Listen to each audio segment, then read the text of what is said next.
Voting is more than just a right, it's a powerful tool for change. Every vote counts and every voice matters. Voting protects your rights and helps to build a better future. And it's a way to hold our leaders accountable. Voting isn't just about the big elections either. Local elections impact our daily lives. It is important to study the candidates and the issues in order to make an informed decision. Election 2024. Don't sit it out. Your vote is your power.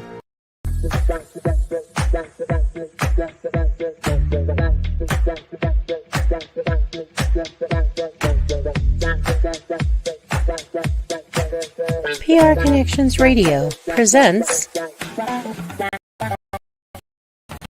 Well, I guess you can be very successful without one, and probably some people do. But I would not have accomplished anywhere near what I have accomplished without a mentor. I have had a number of mentors, and my whole life has changed dramatically. I went from going nowhere to having a business that operates all over the world. If you want to win in a big way, you want to get a mentor. It's almost like getting a direct pipeline from their mind to your mind, where you're gaining all their wisdom, all their experience, and all the studying that they've done over a number of years. And like that, you get it all in a short period of time. Are mentors important? Well, I'm going to tell you, mentors literally changed the course of my life. Let's take a look at what thinking into results is and what it could do for you, how it came about. You see, my life had changed dramatically. I went from earning nothing to earning over $1 million a year. And I was sitting one day and I was thinking, how did all this happen? Do you know, I was reading Think and Grow Rich. I was studying Earl Nightingale's material. But a lot of people have read those books and studied Earl's material. And they weren't accomplishing what I was accomplishing. So I had to ask myself, what am I doing so different? You see, I had been raised to believe if you're going to earn a lot of money, you've got to be really smart. I was earning over $1 million a year, and I didn't think I was that bright. I was also raised to believe if you don't go to school, you can't win. Well, I hadn't gone to school. I went to high school for about 2 months. I didn't have a good job. I owned the entire company. If you want to be happy, healthy, and prosperous, it's all here. Thinking into results is going to show you how to get it. If what I've said really triggered something in your mind and you're thinking maybe, contact the certified PGI consultant, hit the button, leave the information. Do yourself a favor. Sit down and talk to them about what this program can do for you. This very well could be the decision that will change. Thank you, Bob. I'm Sid Maestri. I'm a certified consultant with Thinking in Results, the Proctor Gallagher Premier Program. And today we want to talk about the knowing-doing gap. And what do I mean by that? We know what to do, and we don't do it. And a great example, I made a call on a real estate company. Now I'm talking to the office manager about the success, or I should say the lack of success, where in the United States, the average realtor is making less than $50,000 a year. You just got a handful that are really knocking out of the ballpark. And I asked, why aren't they more successful? And she gave the answer. They're not doing what they're taught to do. And then that begs the question, well, why aren't they doing it? Well, it's the programming. To have something you've never done before, you have to do something you've never done before. You've got to get out of your comfort zone. And the issue is your paradigm, which might be a new word that you're not familiar with. The paradigm is a collection of habits that are automatic. You don't have to think about them. And where you're stuck to do something, you don't want to do it, or you're just reluctant to do it, then we have to take a look at what part of your programming, your paradigm, and replace it with the positive so that you can take the action that you really desire to get the results that you want. So my guest today is John Gage. We might bring him on. John is a, hey, John, welcome. What's that? I said, welcome. Yeah, it's been a couple weeks. Yeah. So at least I can talk though, because I mean that was quite a surgery. They kind of did a job on my jaw. So the fact that I can talk, I'm very happy about that.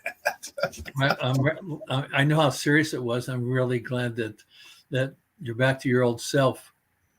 John is a trained voice actor, and I've known John, working with him for a number of years, and he's a fantastic student.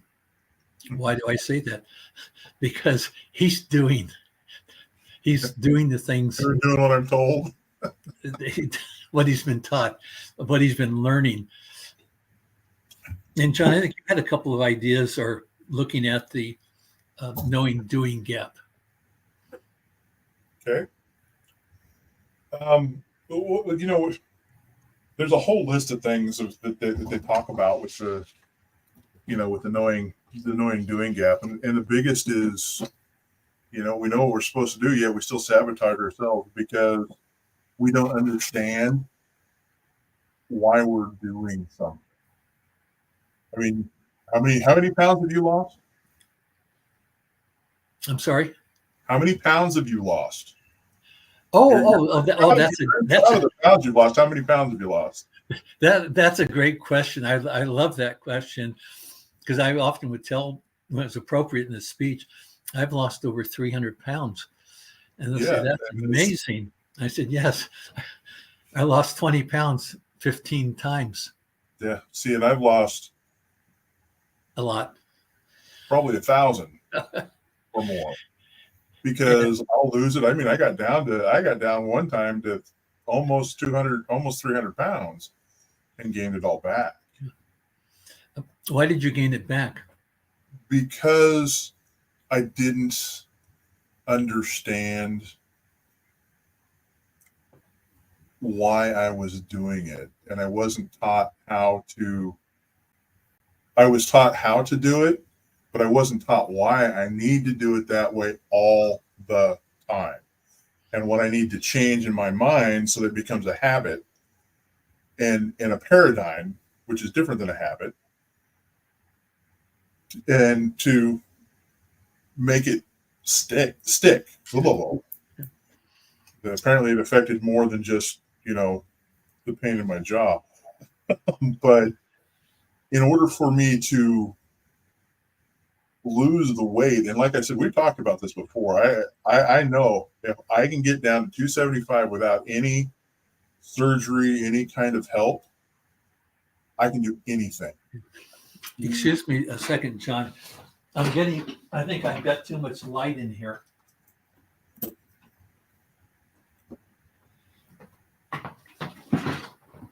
Because this has been a struggle for me. I mean, I started in 2004, and I still haven't got all the way down. But I started at 950. To be fair, it's been a, you know, but it's still a lot of weight, and it's still, you know, you put it on naturally, and I want to take it off naturally.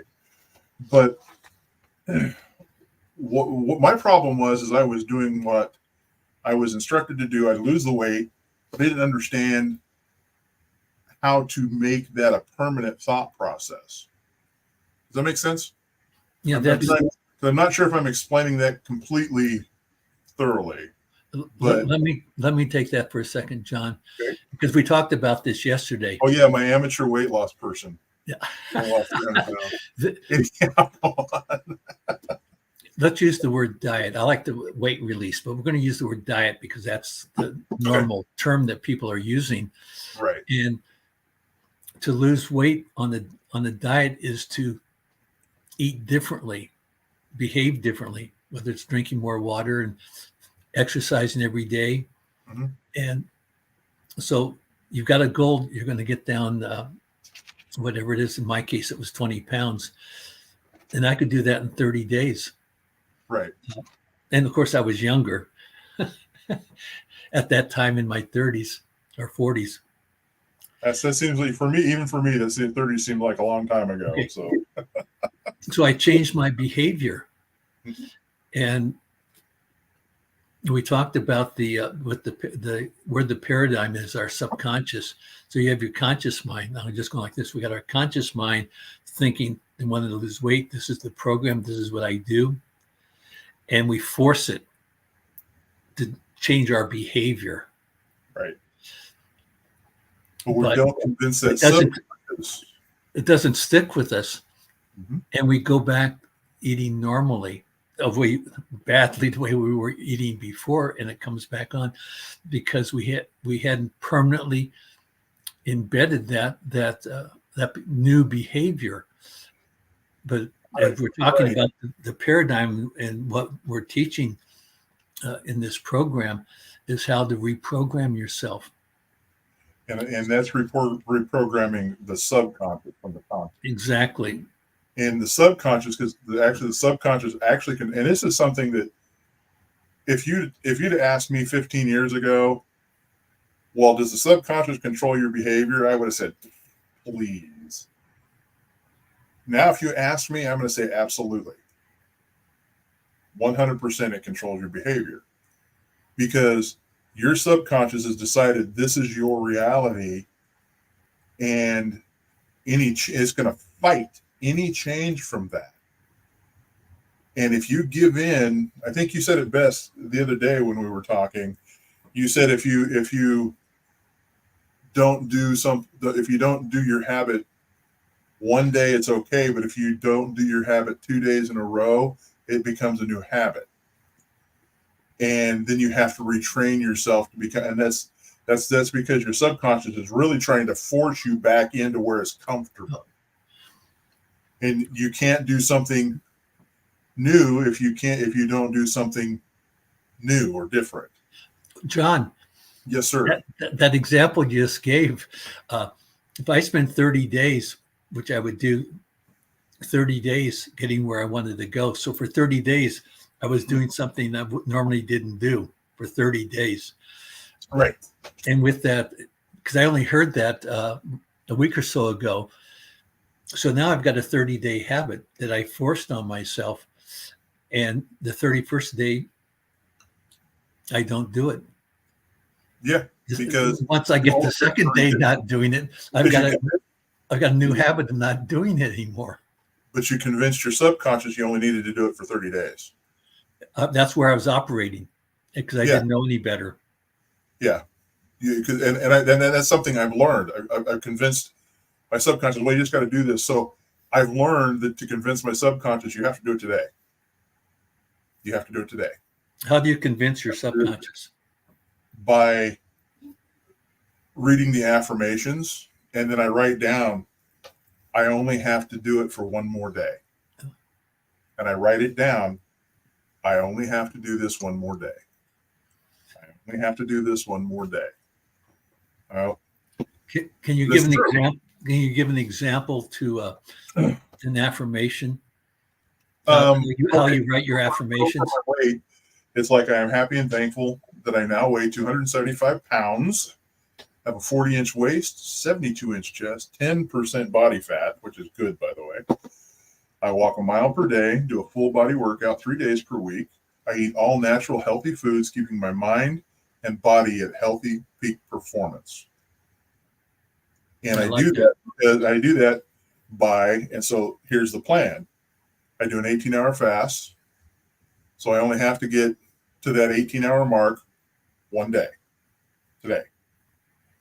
Then I only consume up to 2,500 calories. Once I hit that mark, I stop. And I only have to do that today. And then I drink, this is my water glass, and it holds 32 ounces. I drink 4 of these a day.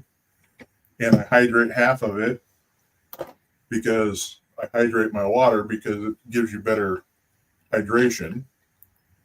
So these are all things I'm learning, and I always find new things that keep coming my way.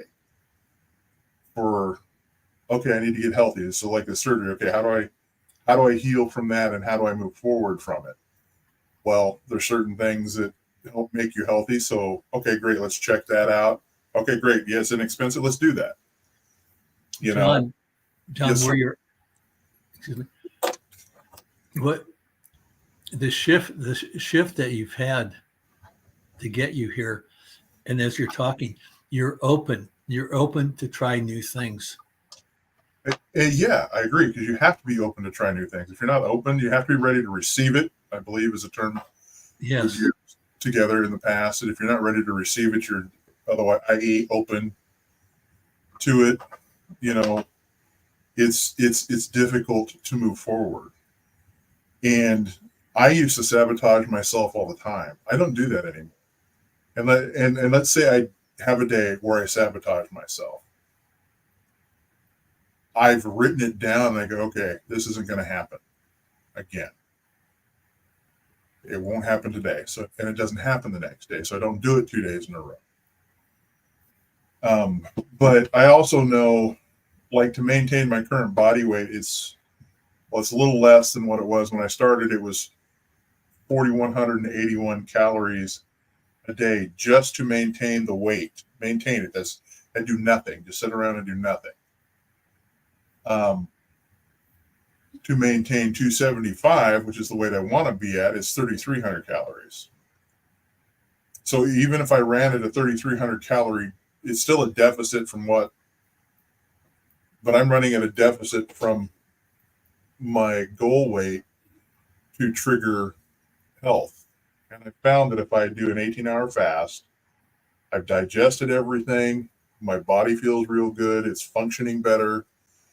And then I started learning on how to break the fast.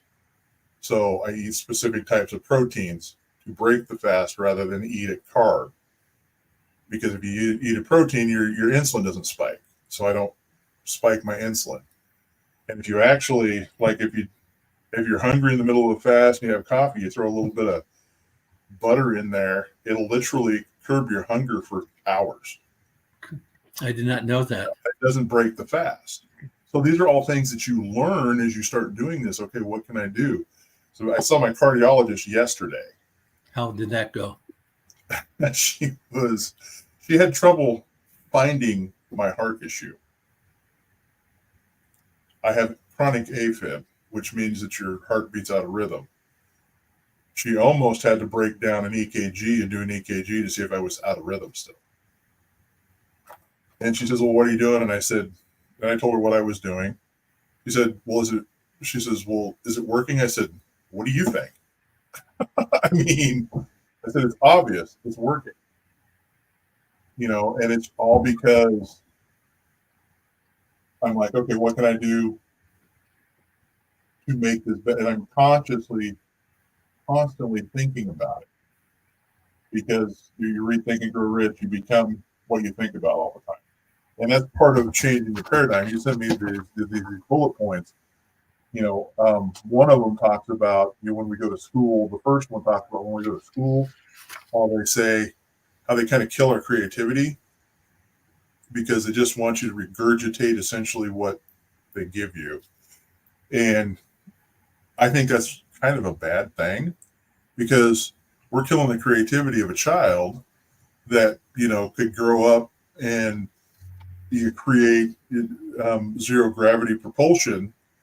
And because the teacher had stifled that growth in the child, we now have to wait an extra 100 years for that to happen or something. I know that's a far-fetched scenario, but how often have things been lost because we do that? We can still teach people to, because that's what we're doing. We're teaching ourselves to, this is what we need to do. This is the result we're going to get. What we need to do, this is the result we're going to get. But there's no emotion in a school. It's just an emotionalist. I mean, I can remember a few things. I can remember a few classes from school that I enjoyed and that I got something from. But most of the retention that I've had is from what I've learned after school.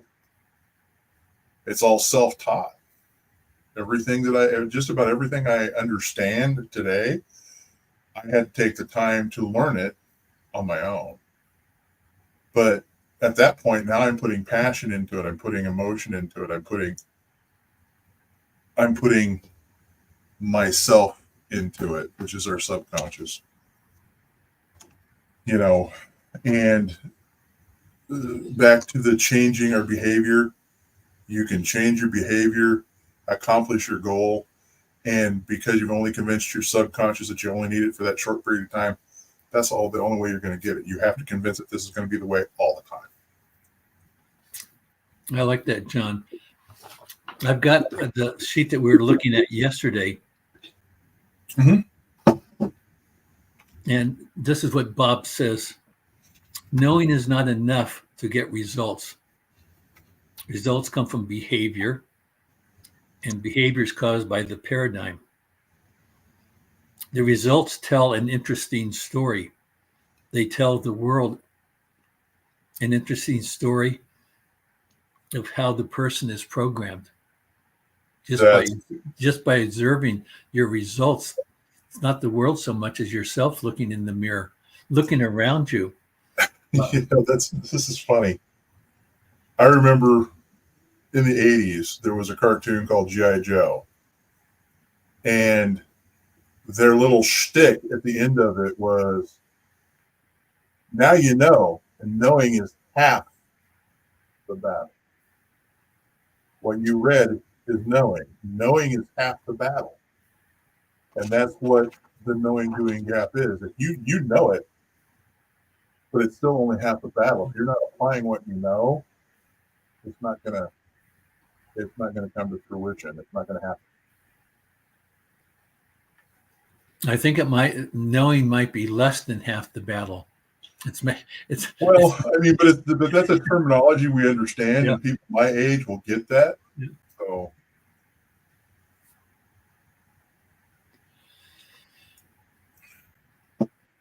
you know, but it is a thing, because if you don't applied knowledge is power. Having the knowledge and not using it, there's no power in that. You have no power over yourself if you don't apply the knowledge that you have. You have no power over what happens in your life if you do not apply that power, to apply that knowledge to gain that power. John, you reminded me, I wasn't going to mention this, but similar to the realtor telling me that the agents aren't doing what they're taught, it's applicable to the network marketing, multi-level marketing, where everybody that comes in wants to make money, and they're trained in the product, and they have a training program. These are the steps to be successful, and they have less than, across the board in the industry, is less than 2% successful, or the worst number is 98% wanted to make money and be successful, and 98% failed. Right. And why? And we're back to why is that? Because there's a lot of steps in there, and there's things they don't want to do. They just balk at it. Right. And they're not applying the knowledge that they've been given. And in part, see, I've done network marketing. I've actually done Amway. It's got wonderful product. But what the one part they don't teach you is how to change your subconscious thought. They tell you read. Okay, well, that is part of it, but that's not everything. You have what they teach you. They teach you the basics. They give you the knowledge. They just don't teach you how to apply that knowledge properly to make the change in who you are. I have a thought, and they're not showing them. They're teaching them in the trainings. They're always doing training, but to show them. And years ago, I met a guy that was, I think it was an insurance agent. Could have been a financial planner, but he would train 7 people a year. 7 weeks, belly to belly. with their new recruit, and they would be the ride along. The recruit would see how to do it, and then they would do it, and the broker would be observing before they send him out on his own. And I've thought that about network marketing, just 30 days. You spend 30 days with the person, taking them with you, doing those three-way calls, helping them develop leads, show it with them side by side, and they get the confidence. But they practice. You've shown them how to do it, and you practice it. Critique them. You have to teach them to break that fear barrier, which I know that's another lesson, but it's all part of the doing gap. You have to teach them how to break that fear barrier, and that's one of the things that they really miss on. John, that's such a great observation, because one of our lessons is relating to overcoming the fear. We call it the terror barrier. And just to make it in a simple format, right now, everyone, and you watching this, your paradigm, how you do and think about everything is all set. That's how you do things. Bob calls that your X paradigm.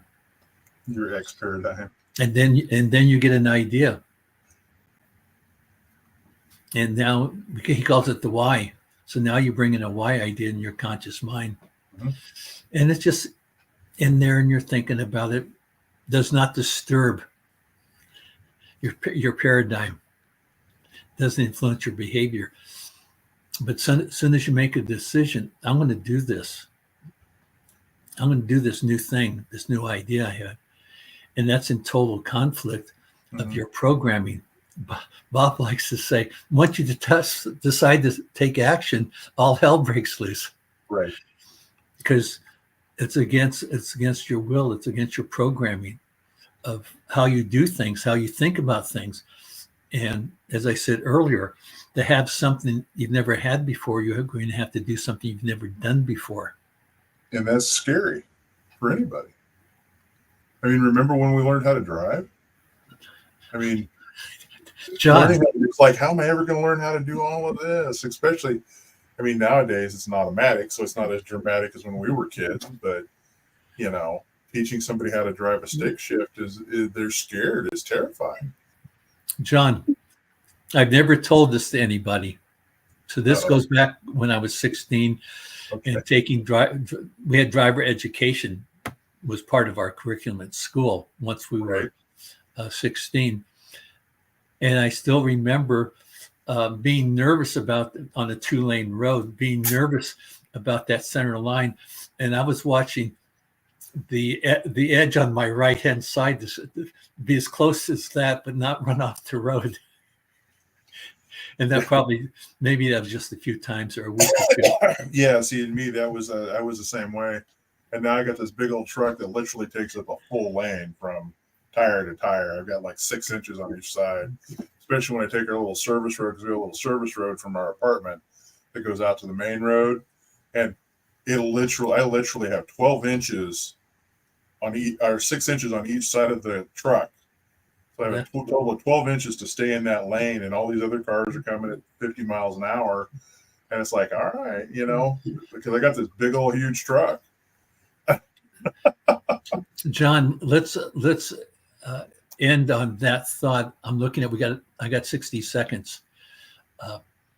So I want to thank you for being on the show today. My pleasure. And sharing your wisdom from understanding the knowing doing gap.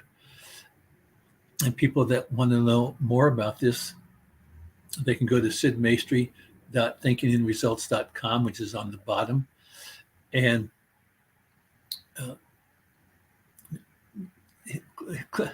click on the contact me and leave your name and ask a question. What's the best way to get back to you? And I'd love to share how we can help you get what you want. Bob likes to say, if you can show me what you want, I can show you how to. If you can tell me what you want, I can show you how to get it. if you do exactly as I say. That's the second shoe hitting the floor. So again, thank you, John. I think they're about ready to pull the plug on us here. Voting is more than just a right, it's a powerful tool for change. Every vote counts and every voice matters. Voting protects your rights and helps to build a better future. And it's a way to hold our leaders accountable. Voting isn't just about the big elections either. Local elections impact our daily lives. It is important to study the candidates and the issues in order to make an informed decision. Election 2024. Don't sit it out. Your vote is your power. PR Connections Radio thanks you for watching this podcast. Check out more episodes of this show and our others at prconnectionsradio.com.